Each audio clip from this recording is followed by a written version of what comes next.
Pourquoi suis-je devenu maçonnique? C'est ce que titrait Seyed Qutb, dans un article qu'il a publié dans le magazine El Taj al-Masri, la couronne égyptienne, magazine maçonnique de l'époque, le 23 avril 1943, où il explique les raisons pour lesquelles il a intégré la franc-maçonnerie. On pouvait lire dans ses réponses au titre qu'il avait choisi. Car j'ai senti que dans la franc-maçonnerie, il y avait un remède pour les blessures de l'humanité. J'ai frappé aux portes de la franc-maçonnerie afin de me nourrir l'âme de la philosophie et la sagesse. Et afin d'être un moudjahid, combattant, aux côtés des moudjahidines et que j'œuvre aux côtés de ceux qui travaillent. Dès 1942, Seyed Qutb commença à écrire dans ce magazine, véritable porte-parole pour la Grande Loge maçonnique. Sur la première page de celui-ci est inscrit « Édité par les francs-maçons supérieurs », et Qutb y écrivit l'éditorial d'ouverture.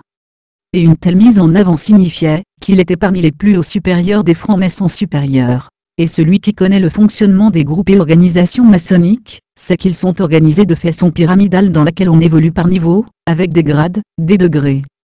Cela signifie également que lorsque Seyed Qutb est apparu en 1942 dans les pages de ce magazine, il avait déjà une longue histoire derrière lui dans la loge.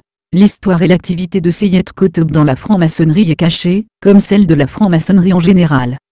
Les loges égyptiennes furent fermées, et durent se cacher après 1964, comme toute société secrète qui refusait de divulguer leurs membres. D'où le témoignage de Muhammad al-Ghazali, innovateur du siècle dernier, mais référence chez les frères musulmans, dans son livre Min Malami al-Haq, où il explique que Seyed Qutb et Hassan al-Banna divergeaient, et qu'après l'assassinat de ce dernier en 1947, la confrérie était devenue maçonnique, et que c'est ce mouvement, la franc-maçonnerie, qui choisissait les chefs des clans, et propageait ses idées parmi les membres du groupe.